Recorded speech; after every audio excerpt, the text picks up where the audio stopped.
जय हिंद दोस्तों, मैं प्रदीप पाल स्वागत करता हूं आप सभी का आपके पसंदीदा यूट्यूब चैनल 50-50 अथर्व।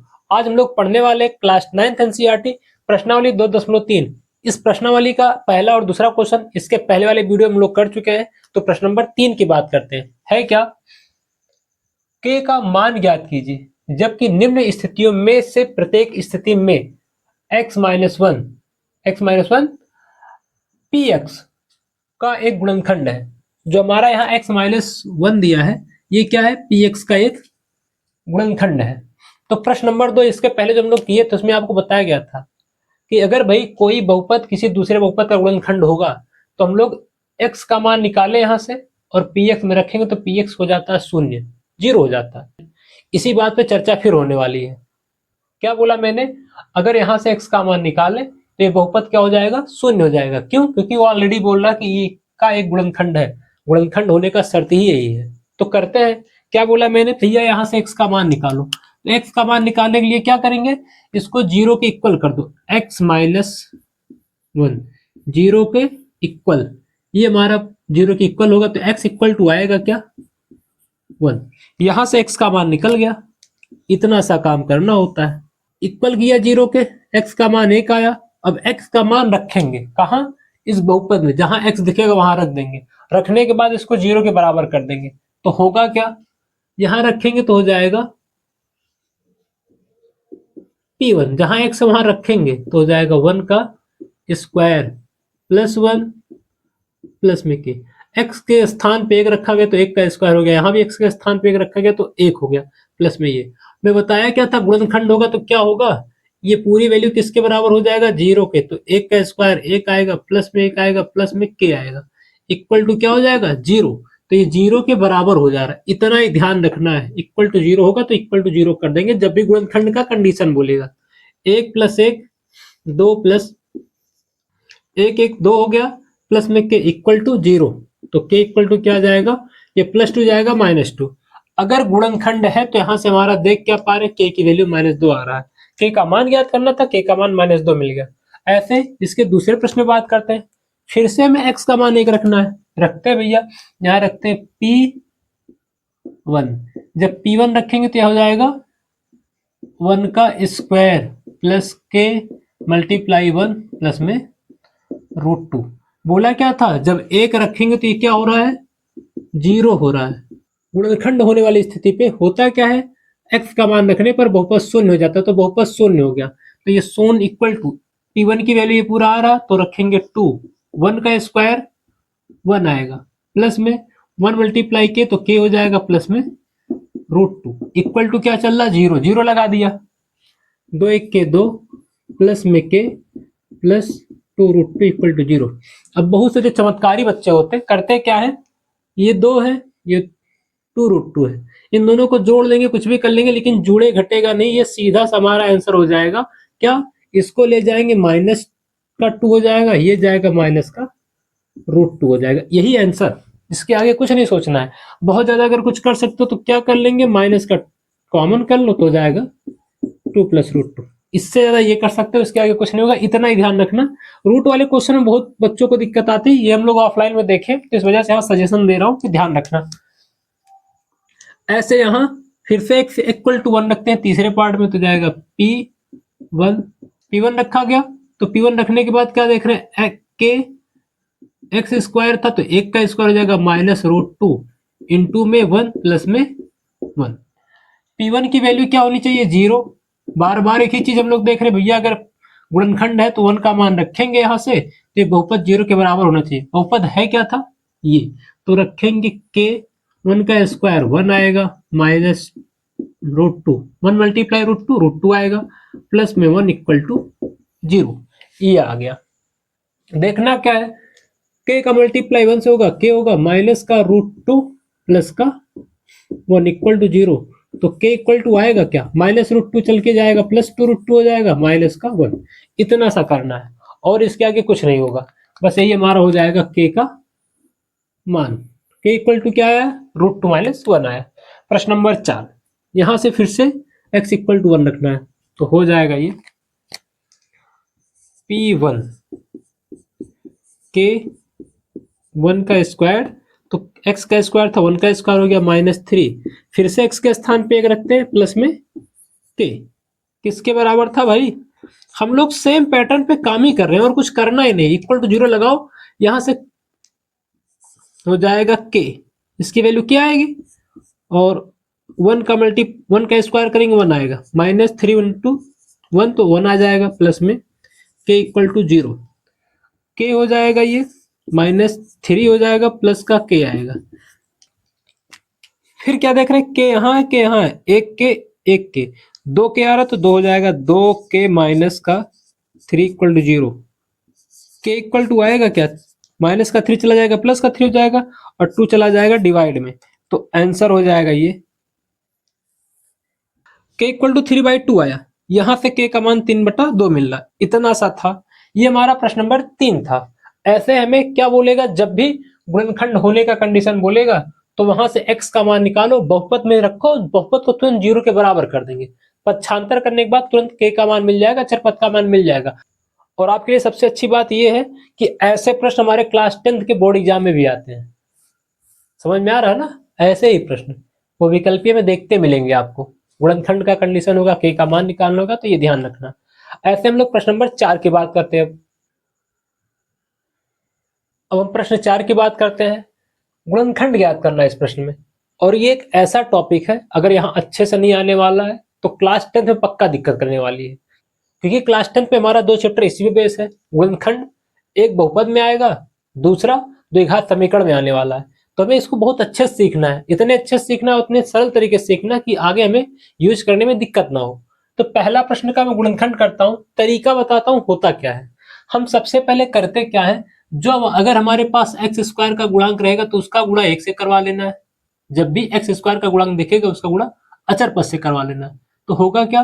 12 गुणे 1, रिजल्ट में आया 12, 12 का 1 से गुणा आया, दोनों प्लस में था, इसी वजह से हमारा रिजल्ट प्लस का आ रहा है।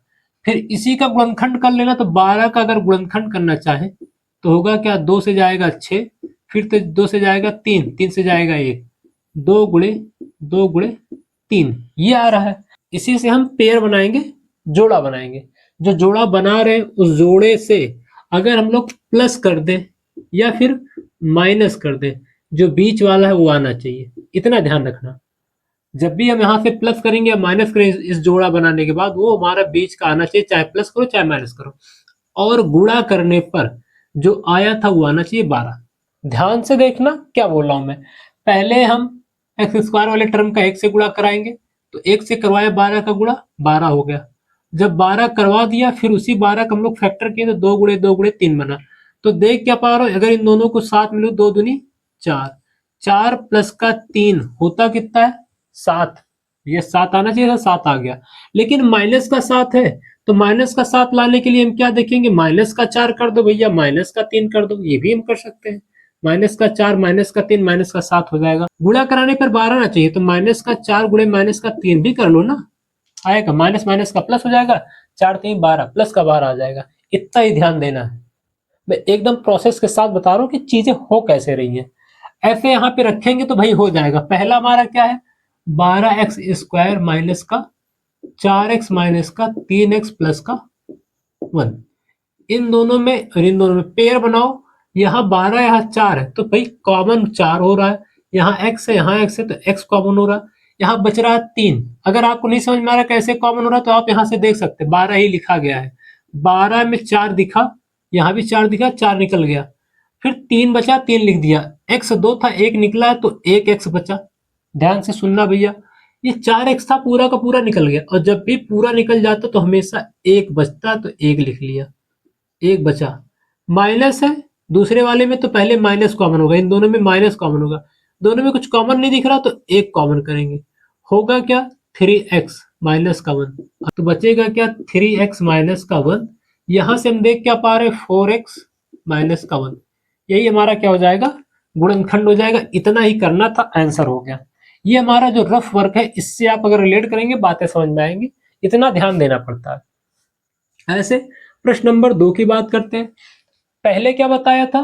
दोनों का गुणा करवा लो, तो 3 गुणे 2 आएगा कितना? 6। 3 गुणे 2 6 आ रहा है। हमको गुणा करवा के 6 लाना है, और प्लस करने पर या माइनस करने पर 7 आना चाहिए। जैसे यहाँ पे बताया था प्लस करने पर माइनस करने पर, तो प्लस करने पे या माइनस करने पे 7 आना चाहिए, गुणा कराने के 6 आना चाहिए। आएगा कैसे? तो यहाँ पे देख क्या पा रहे, इसके पेड़ से काम नहीं चल रहा तो गुणे 1 करवा दे। इन दोनों को लेंगे 6 हो जाएगा, 6 गुणे 1 6 आएगा, 6 प्लस 1 7 आएगा। प्लस करने पर 7 आ रहा, गुणा करने पर 6 आ रहा है। तो होगा क्या, लिखते हैं 2x स्क्वायर प्लस का 6x प्लस का x, इन्हीं दोनों को साथ लगा के लिख लिया x के, तो हो जाएगा 2x कॉमन यहाँ से और यहाँ से इन दोनों में, तो बचेगा x। 2x में से एक x निकला तो एक x बचा, यहाँ प्लस 3 बचेगा, इन दोनों में कुछ कॉमन है नहीं तो प्लस का 1 कॉमन हो जाएगा, x प्लस का 3। ब्रेकेट जब तक सेम नहीं आएगा तब तक क्वेश्चन आपका गलत, इतना ध्यान रखना। देखो यहाँ भी हमारा ब्रेकेट सेम ही आया है, जब तक ब्रेकेट सेम नहीं आएगा तब तक आपका क्वेश्चन गलत है। और ब्रेकेट खुद से सेम भी नहीं करना, ये ध्यान रखना, प्रोसेस सही करोगे सब कुछ सही हो जाएगा। x प्लस का 3, सेकंड ब्रेकेट क्या हो जाएगा, यहाँ बचा क्या 2x और यहाँ क्या बच रहा 1। इन दोनों को सेम दिखा तो कॉमन कर लिए, यहाँ से 2x बच रहा है, यहाँ से 1 बच रहा है, ये हमारा आंसर हो जाएगा। ऐसे तीसरे प्रश्न की बात करते हैं। भैया इन दोनों का गुणा कराएंगे तो 36 आएगा, यह आया 36। तो 36 का पेड़ में इधर बना रहा हूँ। 36 होता है क्या है, 2 गुणे 2 गुणे 3 गुणे 3, 2 दूनी 4, 4 3 12, 12 3 36, 36 यही है। इससे पेयर बनाना, उस पेयर को हमें प्लस करने पर माइनस करने पर 5 आना चाहिए। तो लो बन गया भैया, 3 त्रिका 9, 2 दूनी 4, 4 माइनस 9 में से 4 को घटाओ, क्या आएगा 5, 5 आना चाहिए था। और 9 का 4 से गुणा करवा लो तो क्या होगा, 9 गुणे माइनस का 4 क्या आएगा, माइनस का 36। जो यहाँ पे आ रहा था, हम इन दोनों का जब गुणा कराए थे माइनस का 36 आ रहा, तो यहाँ भी गुणा कराने पे 36 आ रहा है। हम इनका पेयर बनाने पे देख क्या पा रहे हैं, ये 9 और 4 का पेयर बन रहा है, तो हो जाएगा 6x स्क्वायर माइनस का, पहले प्लस का 9x लिखते, माइनस का 4x माइनस का 6, इन दोनों में कॉमन करना है। तो यहाँ 6x है, यहाँ पे 6x स्क्वायर है, यहाँ पे 9x है। कॉमन क्या होगा, इन दोनों में 3 कॉमन हो रहा है, पहले नंबर की बात करें। फिर यहाँ भी x है, यहाँ भी x, तो x कॉमन होगा, यहाँ बचेगा 2 का x और यहाँ बचेगा 3 और कुछ नहीं बचने वाला। इन दोनों में कॉमन करो, अब चिन्ह जो है वही कॉमन होता है, माइनस रहेगा तो माइनस कॉमन होगा, प्लस रहेगा तो प्लस। उसके बाद यहाँ बचेगा 2x प्लस का 3, ये हमारा ब्रेकेट आया सेम। ब्रेकेट सेम आएगा उसको एक बार ही लिखना है और जो बचेगा उसको सेकंड ब्रेकेट में लिख देना है, ये हो गया गुणनखंड। ऐसे भैया लास्ट क्वेश्चन की बात करते हैं। इन दोनों में देख क्या पा रहे हैं, अगर कॉम्बिनेशन बना चाहे तो 3 और 4 का, 3 गुणे माइनस का 4 माइनस का 12 आना चाहिए। और 4 में से अगर हम लोग 3 घटा दे तो क्या होगा, -4 प्लस का 3 घटाओ तो माइनस का 1 आना चाहिए, आ गया। माइनस का 1 लाना है इधर, तो माइनस का 1 आ गया। लिखते हैं 3x स्क्वायर माइनस का 4x प्लस का 3x माइनस का 4, इधर एक पेयर इधर एक पेयर, इन दोनों में यहाँ पे सिविल x कॉमन है तो x कॉमन कर लेंगे, बचेगा 3x माइनस का 4 और कुछ नहीं कॉमन हो रहा तो केवल x कॉमन किया। इन दोनों में कुछ कॉमन है ये नहीं है, तो कुछ नहीं कॉमन होता तो एक कॉमन करना पड़ता है, ये ध्यान रखना भैया। यहाँ भी बताया था मैं, यहाँ पे देखो एक कॉमन हो रहा है, यहाँ भी एक कॉमन हो रहा है, जब भी कुछ नहीं कॉमन होता तो एक कॉमन होता हमेशा। हो जाएगा 3x माइनस का 4, second bracket x mine plus का 1, ये हमारा दूसरा ब्रैकेट हो जाएगा। तो ये गुणनखंड हो गया। गुणनखंड करने का तरीका आप सीख जाएंगे, बस कुछ क्वेश्चन की प्रैक्टिस अपने आप से करनी पड़ेगी। या वीडियो आपको कैसा लगा कमेंट कीजिएगा, वीडियो में अगर कोई डाउट बनता तो उसको भी कमेंट करेंगे, बहुत जल्द उसका समाधान आपको मिल जाएगा। वीडियो को दोस्तों से शेयर करो, वीडियो को लाइक करें, चैनल को सब्सक्राइब करें। और एक इंपॉर्टेंट सूचना दे दूं आपको, हम लोग शाम 7 बजे मैथ क्लास 10 का वीडियो पर डे अपलोड करते हैं इस समय, और क्लास 9 का जो वीडियो अपलोड करते हैं सुबह 8 बजे करते हैं। अगर आपको जिस क्लास की मैथ की जरूरत है उस हिसाब से देखिएगा, फुल डिटेल्स में हर एक क्वेश्चन को बताया जा रहा है। वीडियो को अंत तक देखने के लिए आपका धन्यवाद, थैंक यू।